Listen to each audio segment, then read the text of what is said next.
इसके लिए बहुत बहुत धन्यवाद। मेरा ये कहना है धनखड़ साहब, पहले तो जी आप वो सर्टिफिकेट दिखाओ जो जाटों ने आपको लिख के दिया हो कि जी आप हमारे प्रतिनिधि हो। बताओ कहां लिखा है कि आपके साथ जो भी होगा वो जाट समाज के साथ हुआ माना जाएगा। पहली बात तो जी आपकी कोई इंसल्ट हुई नहीं। अगर आपकी ही बात मान भी लें तो जी इसका मतलब ये कैसे हुआ कि इससे सारे जाट समाज की इंसल्ट होगी। अब भगवान ना करे कि कल न आपका कोई बीमारी होगी तो आप तो कहोगे कि सारे जाट समाज ने दवाई लेनी पड़ेगी। आपका अगर पथरी होगी तो आप कहोगे कि पूरा जाट समाज ने ऑपरेशन करवाना पड़ेगा। अब आपके साथ जो है अगर वो पूरी जाति का मामला है तो आपने इतने सांसदों को सस्पेंड किया है, फिर तो वो भी उनकी सारी जातियों का मामला है। अब सोचो आपने कितनी जातियों का अपमान किया है, कितने करोड़ लोगों ने उन सांसदों को चुनकर भेजा है, आपने उन सबकी जातियों का अपमान किया है। कल को उनकी सारी जातियों के लोग आपके खिलाफ सड़कों पर उतर गए तो आप कहां जाओगे। देखो जी ये जाति वाला प्यार इतना ही गहरा है तो ये तो फिर दोनों तरफ से सामने आना चाहिए।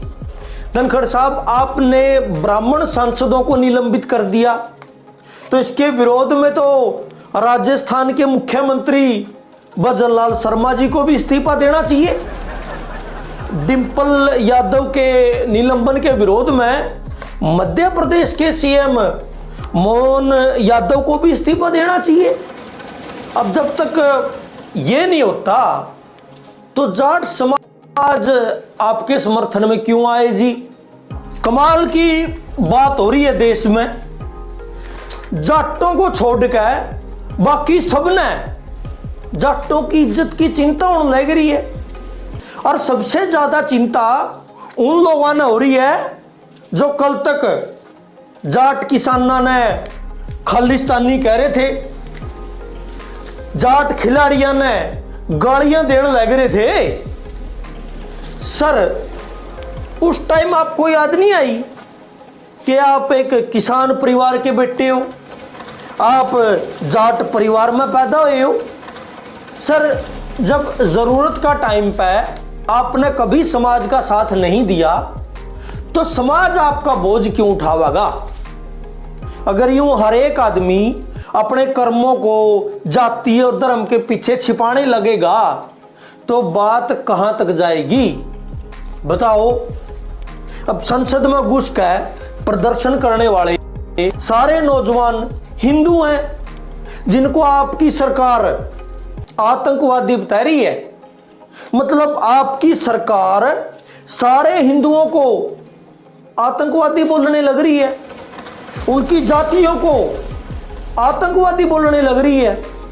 धनखड़ साहब आप जिस संसद के मालिक बने बैठे हो याद है, उसे संसद में किसानों को प्रधानमंत्री ने परजीवी आंदोलनजीवी कहा था। आप लोगों ने तो संसद में शहीद किसानों को श्रद्धांजलि देने तक से इनकार कर दिया था। तब आपको याद नहीं आया कि आप भी एक किसान के बेटे हो। चलो सर अगर आपको आज ये याद आया है तो ये भी अच्छी बात है। तो आपको याद रखना चाहिए सर कि आप जनता के टैक्स के पैसों से इन बड़े बड़े पदों पर बैठे हो और जनता के टैक्स के पैसों से सुख सुविधाएं भोगने वाले जनता के सिर्फ नौकर हो। We are servant. आप कोई देवी देवता या भगवान नहीं हो कि जी आपकी कोई आलोचना नहीं कर सकता या आपका कोई मजाक नहीं उड़ा सकता। सर जब तक इस देश में लोकतंत्र बचा है तो जिम्मेदार पदों पर बैठे हुए लोगों को आलोचना भी झेलनी पड़ेगी, धरने प्रदर्शनों का भी सामना करना पड़ेगा, उन पर मजाक